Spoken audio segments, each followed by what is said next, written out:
قليل يا زي قليل والله زي قليل ونما مشكا قريب هذا قرآن يا مش نعرفين كثير أبدين شو ده تجوا بينهم ترلا إيه تابوليا وعارف شو دويا والويا يستهم برداه وشو إيه كثير يستهم شو أو تجنين معايا أبقى أنا ما ناوي هذا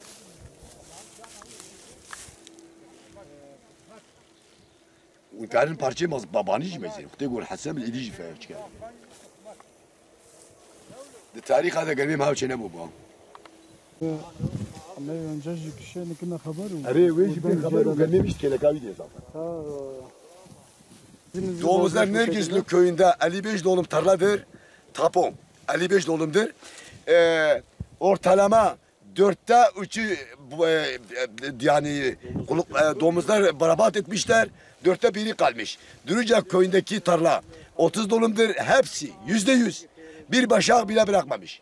O tarla gitti. Artık daha içine de girmek istemiyorum.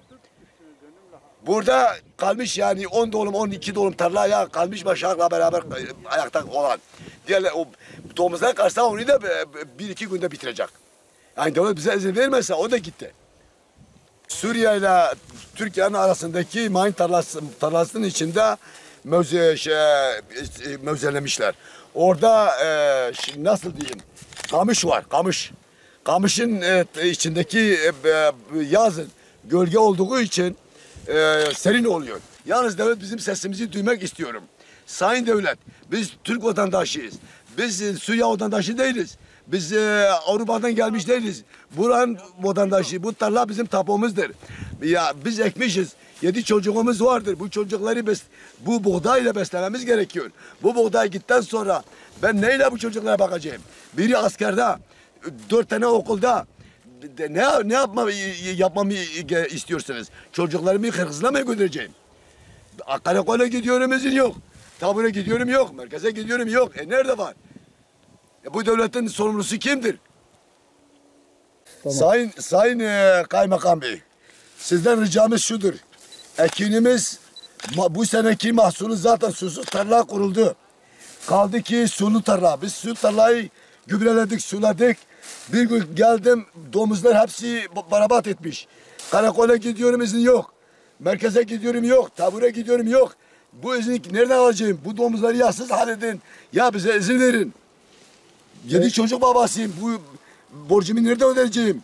Bizleri öldürmek için bize izin verin. Ya da siz halledin. Gereken neyse onu yapsınlar yani. Ertesi gün ortaya komşuma gidecek.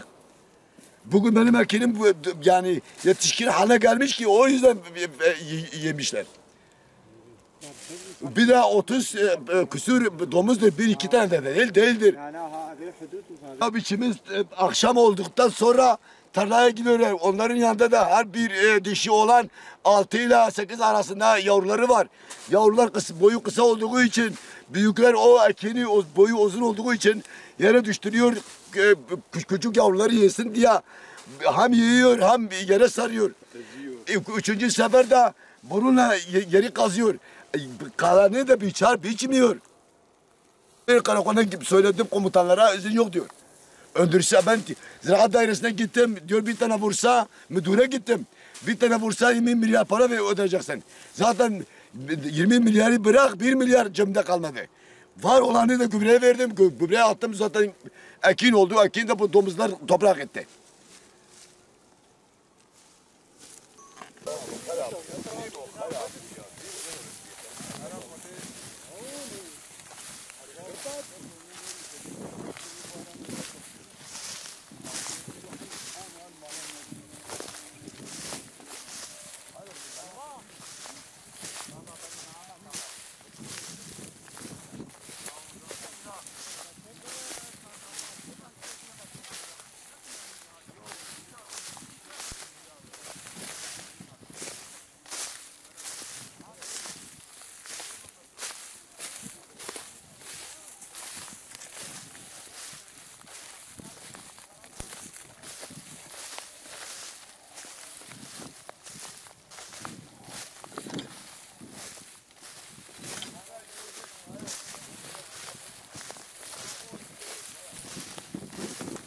Mayınlı sahadan gelen domuzlar bizim bu bölgenin arazilerine çok büyük zararlar veriyor. Bu bölgenin çiftçileri artık İpek Yolu altı ile hudut arası arazi ekilmemeye başladı. Şahsen ben mısır ekiyordum. Benim çiftliğim var. Artık ekemiyorum. İpek Yolu'nun üstünde gidip arazi icareye alıp ekiyorum. Kendi arazilerimi neredeyse bırakmışım artık. Sigorta yetkililerini de bazen çağırıyoruz. Bir kısım zararlarımızı veriyorlar. Ama bu domuz şeyine bir Önlemek. çare, bir önleme şeyi bulmamız lazım. Yetkililerden biz bunları bekliyoruz. Bölge büyük bir miktar Çakçak Sulama Birliği'nden sulanan Nusaybin'den hemen yaklaşık 30 kilometreye kadar komple bu domuzlar aşırı bir zarar veriyor. Şahsen ben yonca ekmişim. Şu anda yoncam sigortalı. Çağıracağım. Ama bunun başka bir şekilde önlemeni alınması gerekiyor. Yoncam şu anda %70'i komple kazılmış.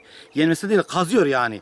Kazdığı zaman da traktörlerle, ekipmanlarla da biçemiyoruz biz. Ekipmanlarımız çamura giriyor, bilmem ne oluyor, traktör sallanıyor. Çünkü yoncayı biz dipten biçmemiz gerekiyor.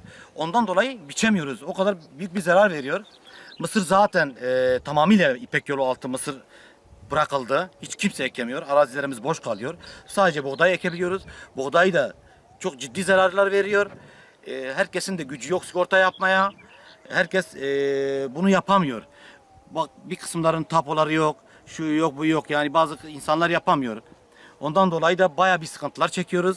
Bu sıkıntılarımızın giderilmesi için bize yardım edilmesini gerekiyor. Gerek Nusaybin bölgesi kaymakamımız olsun, özellikle tabur kısmı çünkü hudute bağlı olduğu için İpek Yolu'yla hudut arası bu. Ve bu domuzlar mayınlı sahanın içindeki bulunan sazlıklardan çıkıyor. Yani insan müdahale edemiyor. Gece çıkıyor ve gündüz giriyor. Girdiği zaman da müdahale etmemiz şansımız sıfır oluyor. Biz müdahale edemiyoruz bu domuzlara.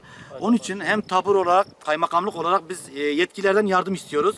Ve bu bir şekilde bir çare bulmamız lazım. Yoksa bu araziler artık neredeyse ekilmemeye başladı. Zaten mısır bırakılmış, yonca bırakılmış. Sadece ne? Elimizde buğday kalmış. Artık neredeyse onu da bırakacağız. Zaten şu anda arkadaşlar da gördü. Fotoğraflar da çekildi. Sigorta, Tarsim sigorta yetkilileri de biliyor. Geliyorlar, sık sık kontrollerini yapıyorlar. Orada da zaten belli her şey. Her şey çıkıyor. Ondan yetkililerden yardım bekliyoruz.